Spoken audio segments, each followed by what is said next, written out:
Tuhan bersamamu.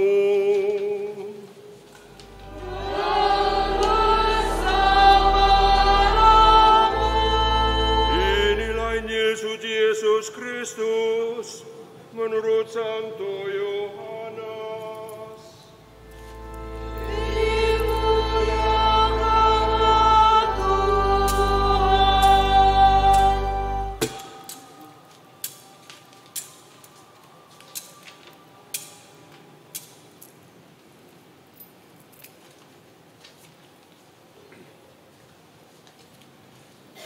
Pada perjamuan malam terakhir, Yesus berkata kepada murid-murid-Nya,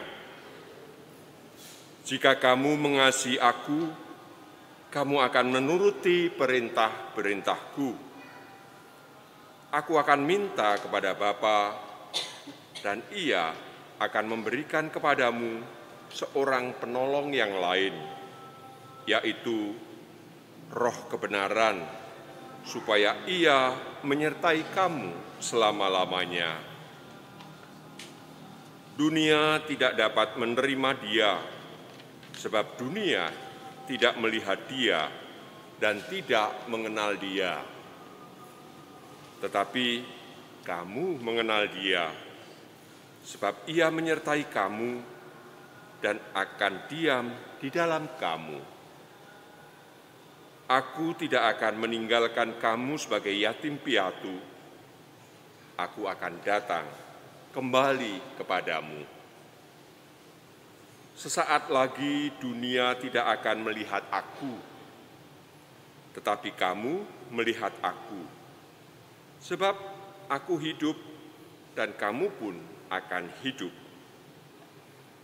Pada waktu itulah kamu akan tahu bahwa Aku ada di dalam Bapa-Ku, bahwa kamu di dalam Aku, dan Aku di dalam kamu. Siapa saja yang memegang perintah-Ku dan melakukannya, dialah yang mengasihi Aku. Siapa saja yang mengasihi Aku, ia akan dikasihi Bapa-Ku. Aku pun akan mengasihi dia dan akan menyatakan diriku kepadanya." Demikianlah sabda Tuhan. Terpujilah Kristus. Silakan duduk.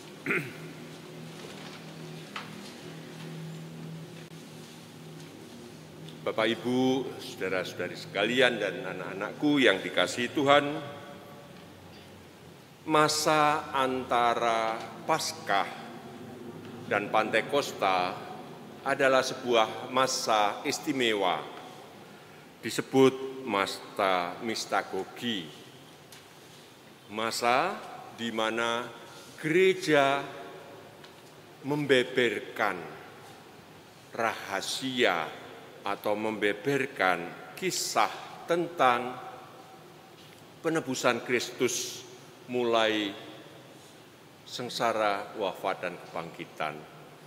Mengapa? Karena ini diberikan untuk warga baru gereja.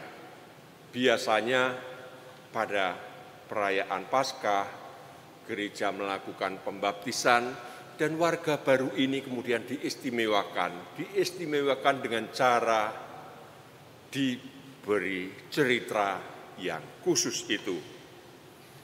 Dan malam ini juga khusus untuk saya dan Romo Hasto, karena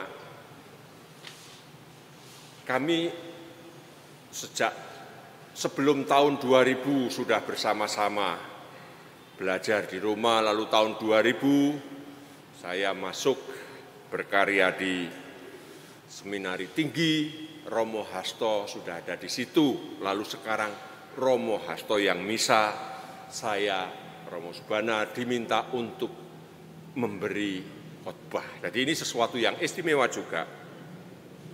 Maka saya membeberkan sesuatu yang istimewa pada masa-masa ini.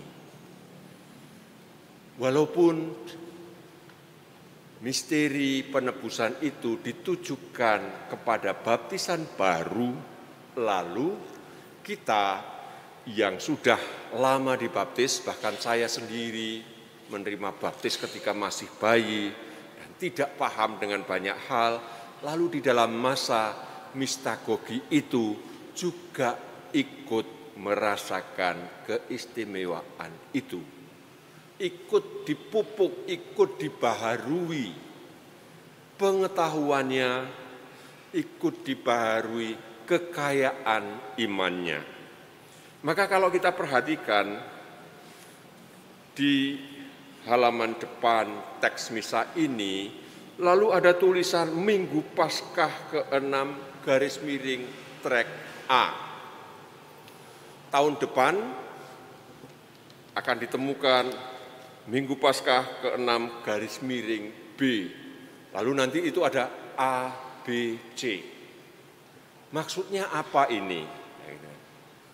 Selain itu masih ada tahun 1 dan tahun 2. Ini juga keistimewaan dan kekayaan gereja. Seringkali atau kita sendiri juga mengatakan, Romo saya kesulitan untuk membaca kitab suci. Apalagi tulisannya kecil-kecil. Terhadap umat yang mengeluh seperti itu, gereja memberikan kekayaannya. Karena dengan cara membagi A, B, C, dan tahun 1, tahun 2, lalu akan terjadi 1A, 1B, 1C. 2A, 2B, 2C, nanti kembali lagi berulang. Jadi paling tidak ada 6 putaran tahun. Kalau umat setiap minggu ke gereja, lalu nanti selama 6 tahun dengan cara seperti itu, umat artinya sudah mendengarkan atau membaca kitab suci dari kitab Kejadian sampai kitab Wahyu. Gereja membuat sistem bagi umat yang tidak bisa membaca sendiri dengan cara seperti itu. Itu kekayaan yang diberikan kepada gereja. Dan bahkan kepada yang buta huruf, yang tidak bisa membaca kitab suci, gereja juga menyediakan gambar-gambar suci ini. Kisah-kisah kitab suci juga dihadirkan di sana. Sehingga yang buta huruf, yang tidak bisa membaca, juga bisa mengikuti. Gereja juga menghadirkan lewat cara kitab suci yang dinyanyikan. Menyanyikan mazmur pada Jumat Agung, dinyanyikan secara pasio. Jadi inilah kekayaan iman gereja yang dibagikan, yang diberikan kepada umatnya. Dan secara khusus pada periode antara Paskah sampai Pantekosta itu dikhususkan untuk baptisan baru. Mengapa? Karena baptisan baru, lalu paling tidak ada 3 hal gitu kan. Dibaptis artinya diangkat sebagai anak Allah. Roh Allah diberikan kepadanya. Dibaptis artinya kemudian dibebaskan dari dosa asal. Yang kedua, dibaptis artinya dijadikan anggota gereja. 3 hal. Nah, kemudian bacaan-bacaan kitab suci pada hari ini memperlihatkan hal itu. Lebih-lebih pada bagian Injil. Apa artinya menerima Roh Allah, Roh Kudus? Dan Yesus mengatakan, Aku akan minta kepada Bapa, Ia akan memberikan kepadamu seorang penolong yang lain, yaitu Roh kebenaran. Dia menjelaskan, menyebutkan Roh Kudus itu. Kalau membaca atau mendengarkan bacaan Injil ini rasanya itu sedih. Sedih mengapa? Karena hal ini diungkapkan ketika Yesus malam terakhir dan para murid gak sadar bahwa besok dia sudah wafat. Tetapi justru pada saat kesedihan dan pada saat akhir itu, Roh Kudus, Roh Allah, Roh Penolong, Roh Penghibur, dan begitu macam banyak istilah tentang Roh Kudus itu dijanjikan akan diberikan kepada murid-muridnya. Di situ letak keistimewaan baptisan baru dan juga kita yang sudah menjadi anak-anak Allah itu. Maka lalu Yesus menempatkan murid-murid yang ditinggalkan itu tidak lagi sendirian.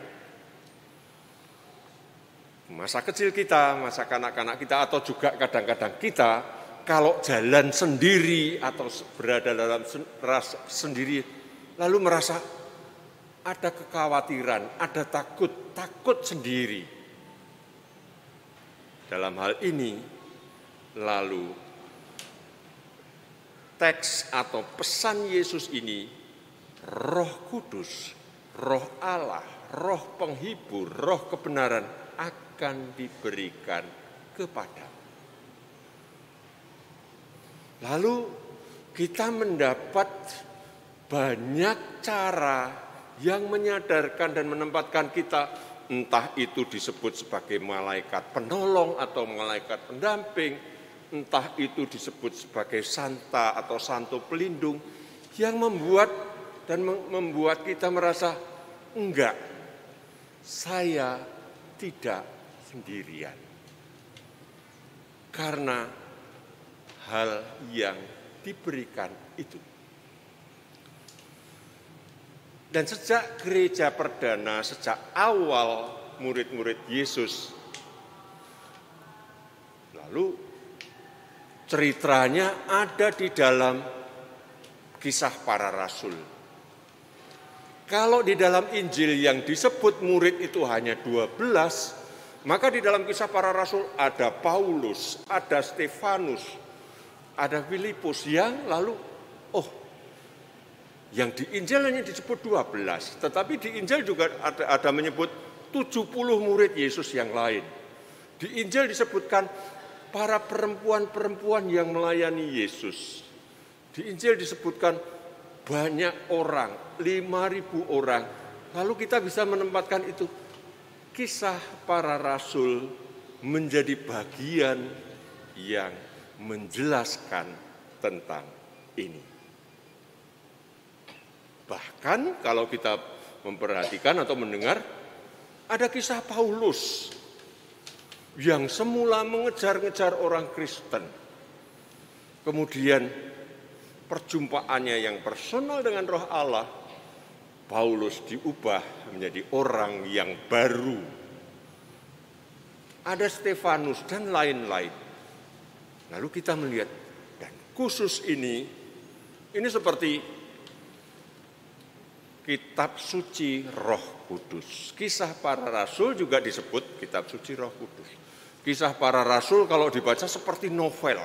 Karena menceritakan justru ketika Yesus sudah tidak bersama lagi. Ketika para murid itu sendiri. Kisah Emmaus. 2 murid yang ketakutan. Lalu Yesus hadir di sana. Maka dengan demikian, dengan cara ini lalu kita memahami maksud dari tema Roh Tuhan meneguhkan hidup. Dan kita dihadirkan pada kita kisah-kisah para rasul itu. Dihadirkan pada kita janji perkataan Yesus itu. Dan kita lalu menjadi diperkaya karena semula hal ini disampaikan pada para baptisan baru, orang-orang yang lain, kita yang sudah lama dibaptis, juga mendapatkan hal yang baru. Ya, saya, siapapun Anda, punya pengalaman itu. Lalu kitab suci, walaupun kita tidak membaca sendiri, hidup di dalam diri kita. Itulah kekuatan kita. Dan itulah kekayaan gereja yang diberikan kepada kita. Tentu dengan cara demikian, hidup kita yang tentu setiap hari merasakan susah payah, harus berusaha, harus bekerja, harus mencari makan, macam-macam. Tetapi lalu dalam kesempatan-kesempatan khusus seperti ini, menerima peneguhan gereja, memberi kekayaan kepada kita. Gereja menguatkan dan meneguhkan kita. Dan kita sendiri sebagai bagian dari gereja tidak hanya menerima itu, tetapi juga mengembangkannya, mempraktekannya, dan menyebarkannya. Maka ketika Roh Tuhan meneguhkan hidupku, dan aku mau meyakini, mensyukuri, sekaligus membagikannya kepada orang lain. Marilah kita bersyukur atas anugerah ini, sambil terus-menerus membaharui iman kita dan menegaskan, membesarkan pengharapan kita. Kita persembahkan dalam doa-doa selanjutnya. Amin. Dalam nama Bapa dan Putera dan Roh Kudus.